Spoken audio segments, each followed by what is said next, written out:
It's really been a long time since my last video, hasn't it? I've been very busy, as I'm sure all of you have too. And maybe I'll be able to put them out again for every week or so. I'll do the best I can. We'll see what happens. But I'm doing fine, and I hope you guys are too.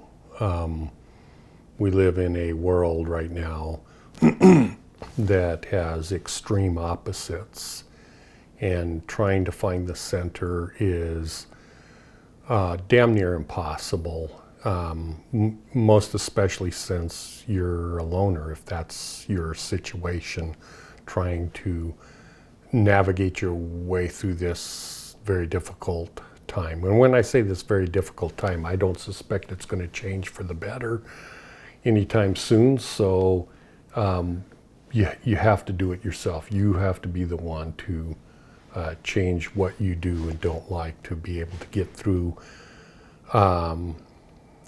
your particular life.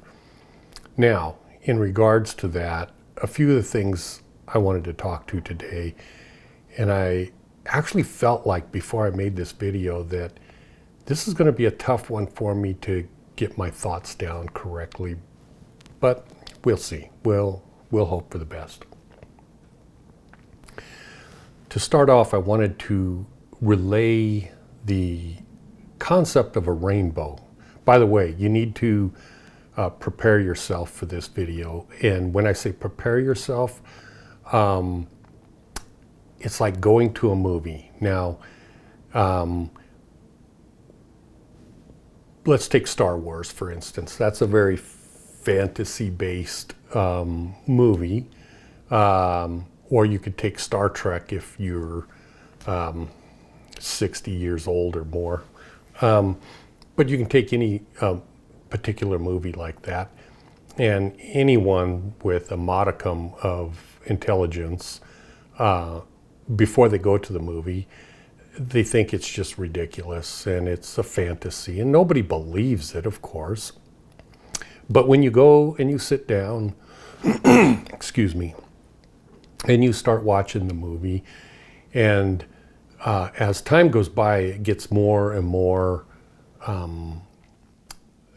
the manufacturers of these sound systems and everything get better and better at conveying to the listener or the person that's watching, communicating to the physical brain and the body and the sensations and everything to get you more enwrapped into it. This is not a bad or evil thing. It's just a way of communicating the author or the producer or the creator of that particular movie, getting the message across to you. Well, a guru doesn't have that ability. The guru has to convey in the same way, the same type of fantasy, but almost nobody believes it or nobody listens. They go to be entertained at best, but they don't really believe it because it gets too outlandish to believe.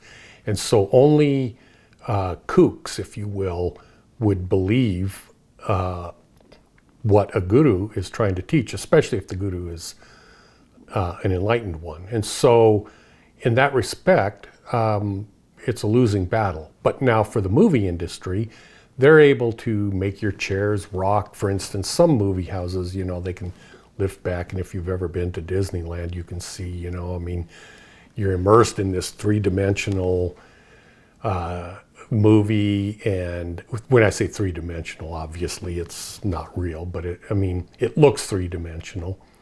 And you're hearing the sounds and your chairs move and all that kind of stuff. And after a while, when you went into the movie, you went into it with the idea and thought that this is just make-believe and it's a fantasy. And I'm going there for the purpose of being entertained.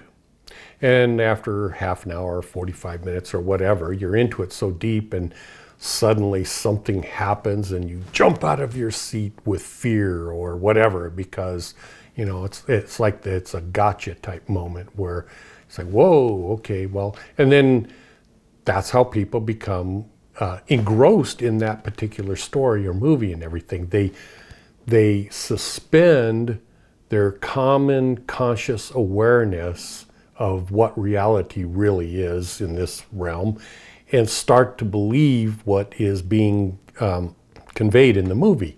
And the reason is because it's taking all of your senses, the chair moving, the goggles of that convey the 3D message, and everything is designed to get hold of your five senses in the best way possible to convey this message to you.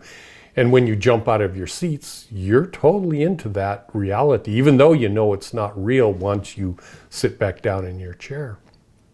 But you thought it was real when you jumped out of your chair, or you wouldn't have jumped out of your chair. Does that make sense?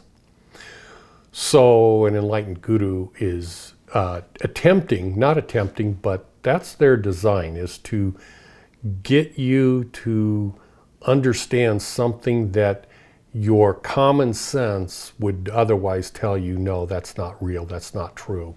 And so you never get beyond the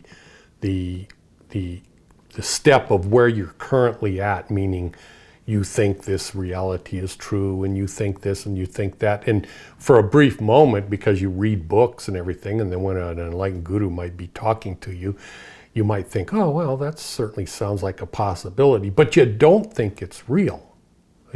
Because common sense tells you it isn't real. But common sense is the ego. It's a physical reality. Getting back to the rainbow, people think rainbows are real.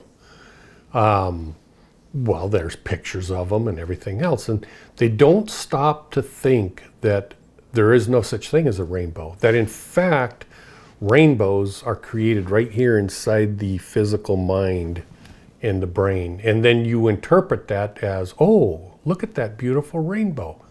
How gorgeous. How blessed I am to sit here and see this beautiful arching rainbow that is just fabulous. But it isn't real. It doesn't exist. If you were to move in a three-dimensional sphere 1/trillionth of an inch in any direction, the rainbow wouldn't look the same. It would be different because your perspective is what's creating the rainbow. Your limited perspective is what's creating the rainbow.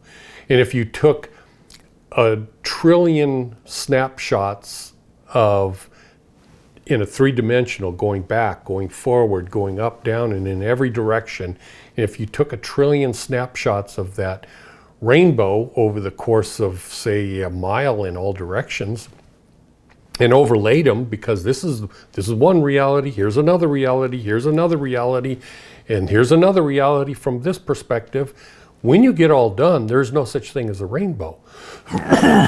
It's only your perspective that's creating the rainbow. It isn't the rainbow. And so when we relate this to people, this is one of the biggest questions for spiritual people. I want to know the truth of reality. What is the real truth? The reason I stopped here is I'm trying to grab your attention. There is no truth. Now, what the hell do I mean by there is no truth? What I mean by that is there is a reality created by the Creator. Created by, I use the word God. I mean, you can use the word Brahma. You can use whatever the word. I mean, words are just words. They don't mean damn thing except to you personally. And when one person uses the word God, another person is offended. How dare you say God? There's only Brahma, and Brahma is not a god, or this or that, or, I mean, everybody has a different view of the rainbow, which doesn't, by the way, exist.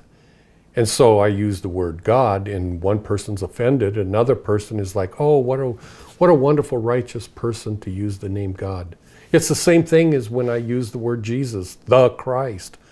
There's so many people in the world that become offended and go, you don't represent all the religions of the world. How dare you say Jesus Christ, and you stupid Christian? You don't know anything about Hinduism. And it's like, that person is seeing me, or the reality of me, through their own point of view. And it has no reflection of truth. They're creating that particular rainbow.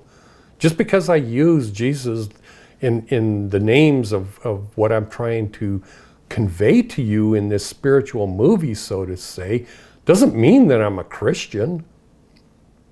I'm not denying or admitting. And in fact, if I were to, this is an offshoot, I'm going off on a tangent here, but if I were to take everything that's taught in this particular world, then I would have to say, no, I do not qualify as a Christian. I don't qualify as anything other than a human being that has a profound experiential love in both directions for the Creator God and this so-called individual of Jesus and this so-called individual of Buddha and Krishna. And it is two-directional, by the way.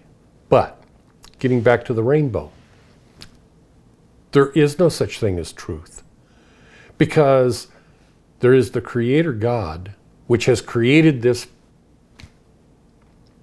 illusory reality for you personally. So everything is a truth for you, and everything is a not truth for you. You are the one that perceives reality. There is no possible way for you to perceive the truth, because everything you perceive is the truth. Now, many people, for instance, you could say, oh, look at that beautiful rainbow. And in spiritual sense, most people will put their hands up to their face like this and that and say, I don't see any rainbow. I don't even know what you're talking about. There's no such thing. And it can't be beautiful because I don't see it. And it's like, well, you have eyes, but you're not seeing. Well, that's because it doesn't exist. Well, take your hand away from your eyes, and then you will see. But that is your perspective of reality. It isn't so-called the truth, because there is no such thing as a truth, because there is no such thing as a rainbow. Now, from your perspective, because you're listening to me, there's a lot of people that are going to go, who does this assbite think he is by saying there's no such thing as truth? Of course there's truth. I hate this individual, blah, blah, blah, blah, blah. Well, that's because you're creating this particular reality that you have created. It isn't me. It isn't the words I'm saying, because you are creating that perspective and that point of view, because you haven't known me for 60 plus years. You haven't lived with me for 60 plus years. You haven't, and nobody has. This is my particular reality that I know to be true, and if I'm trying to convey it to you as, let's say, as an enlightened guru, if I was trying to convey to you what enlightenment is, or what the goal of this reality is, you would have to sit down like in this immersive movie theater and suspend your common sense, let's say. And this is why a lot of people say you have to surrender. When I say a lot of people, I don't mean a lot of people. What I mean is a lot of spiritual teachers or a lot of gurus or a lot of this, they say, well, you have to surrender or you have to do this. But what they're saying, if they know what they're talking about, and very few do, by the way, they just parrot the same saying without even knowing what the hell it means. When they say you have to surrender, what they're saying is to surrender the ignorance, surrender your common sense, surrender the the the the knowledge and wisdom that you have ingrained in your mind, you have to surrender that, because that's what's holding you back. But not only is it holding you back, but it's propelling you forward. In other words, if you had a lobotomy, there's no way you could become enlightened. So clearly, you can't sit there and say, well, you have to surrender everything, and then you will know what, okay, well, how about you have a lobotomy? Will that help you to become enlightened? Of course not. So clearly, you need the ego. Clearly, you need, but there's something beyond that, okay? What's beyond that?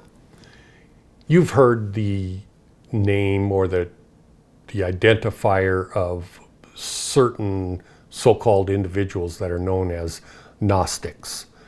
They call them Christian Gnostics. And I don't know, why do they call them Christian Gnostics? I don't know, because really that's just identifying a Ford automobile or a Dodge automobile or a Chrysler or a Hyundai automobile. Well, an automobile is independent of a particular manufacturer.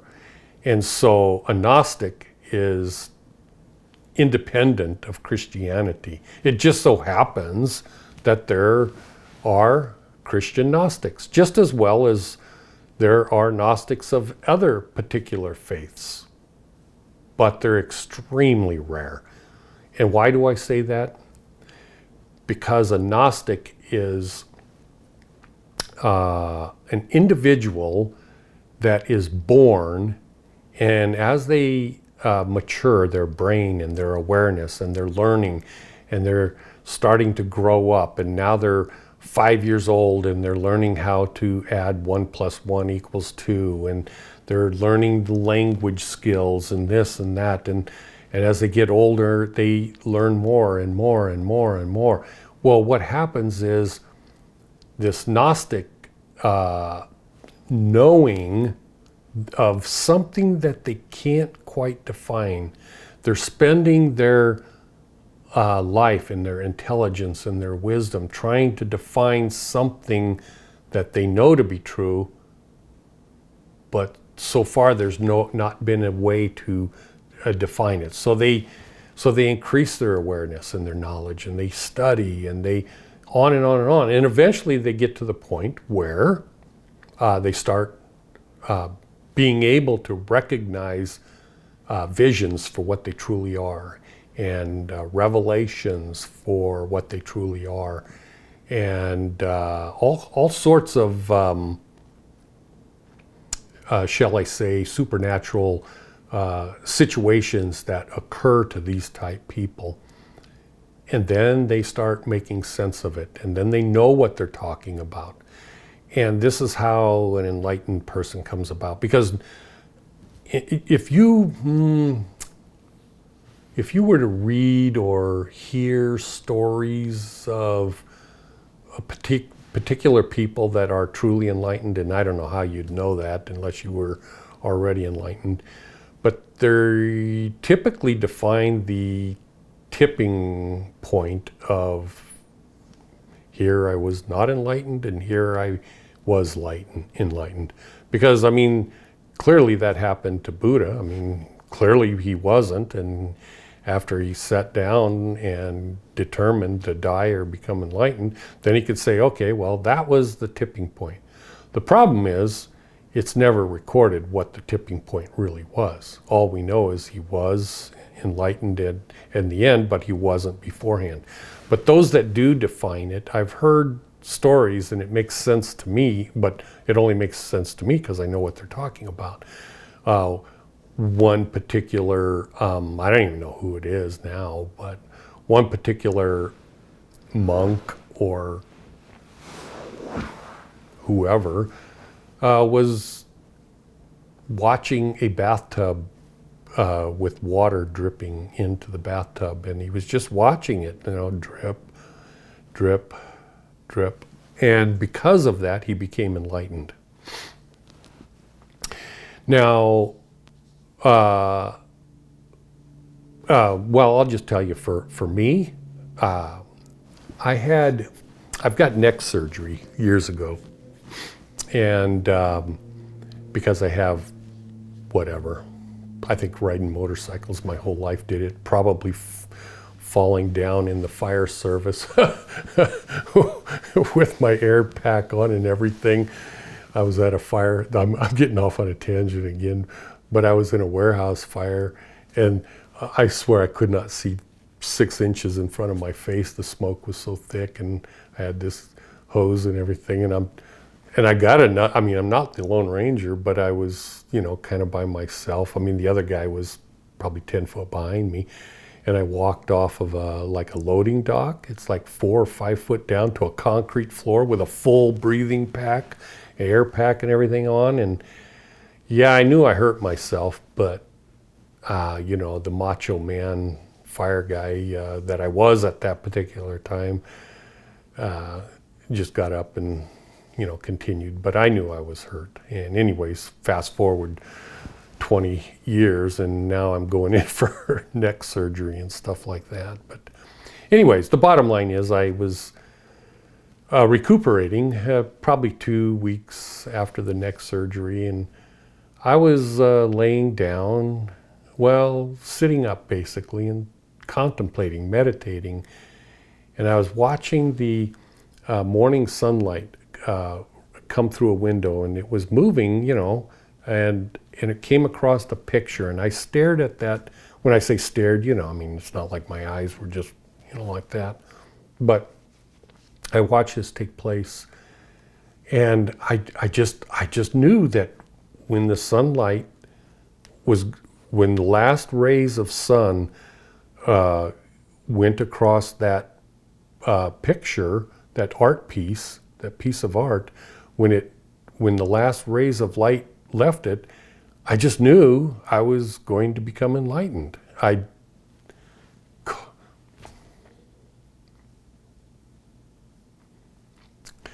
Sorry, but this happens to me when so anyways,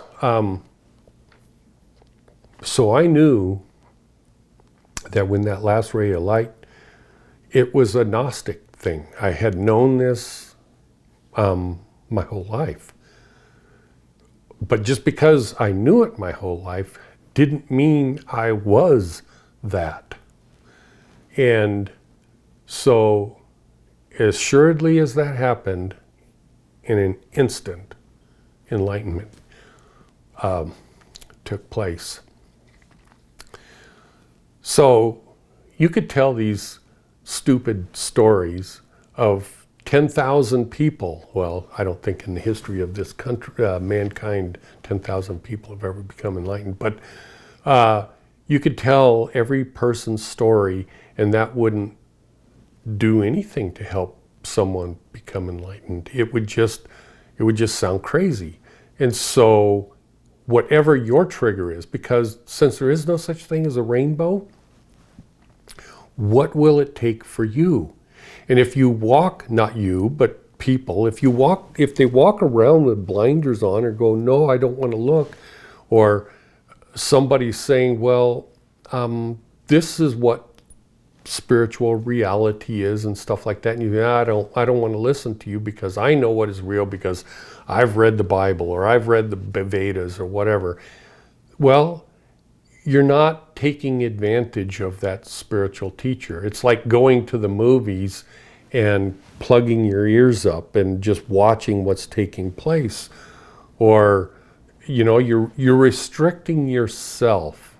It's like one of the biggest hindrances for people, spiritually speaking, is fear.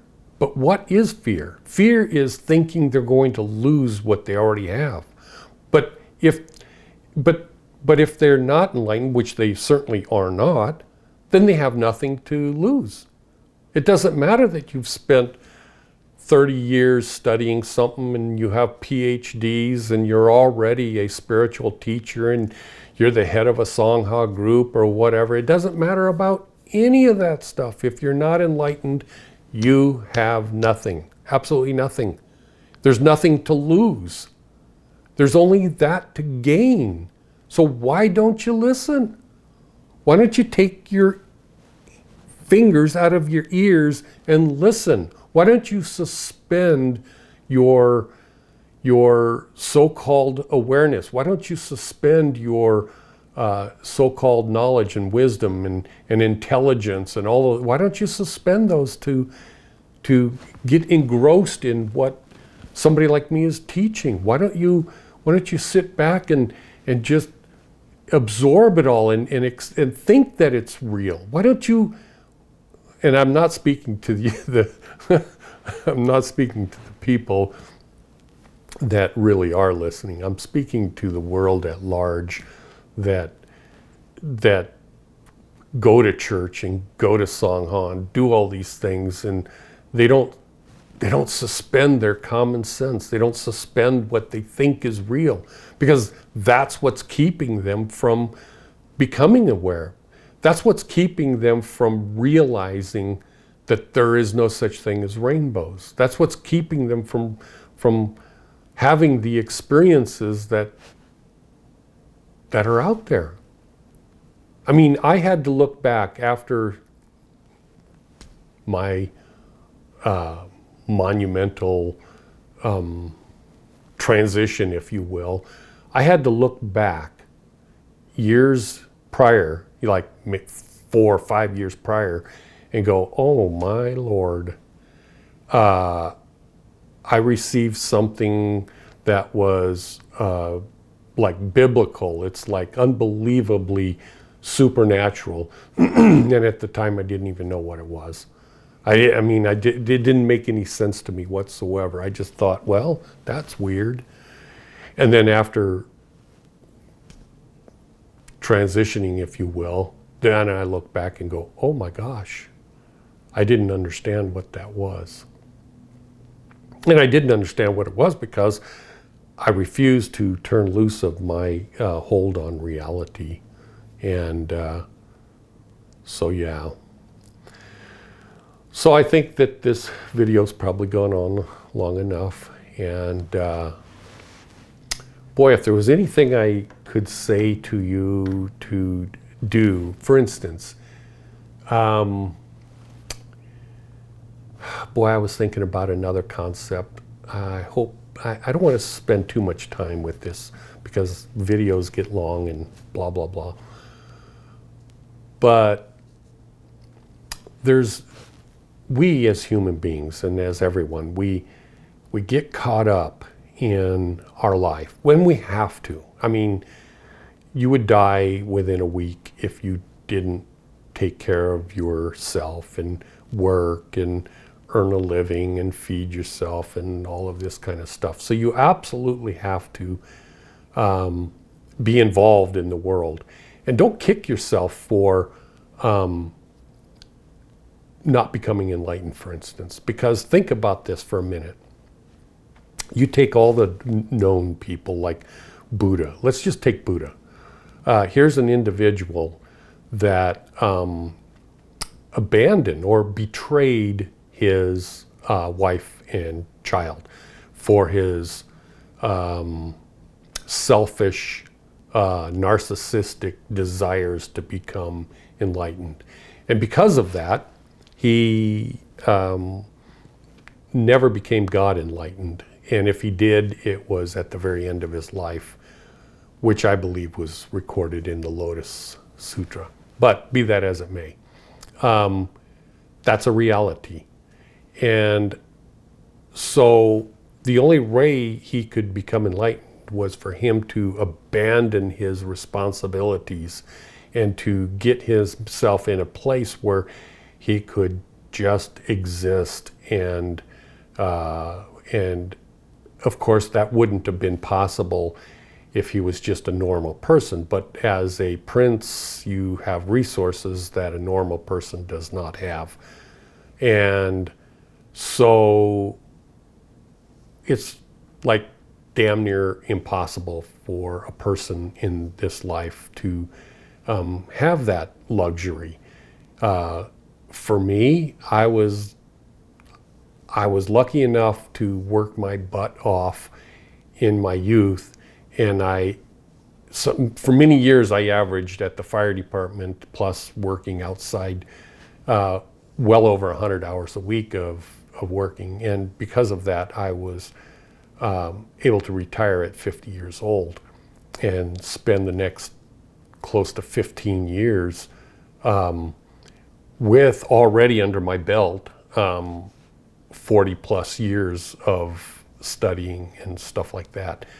Most people don't have that luxury. Most people have to attend to their normal life and stuff like that. And so it's incredibly rare that anyone would have that opportunity.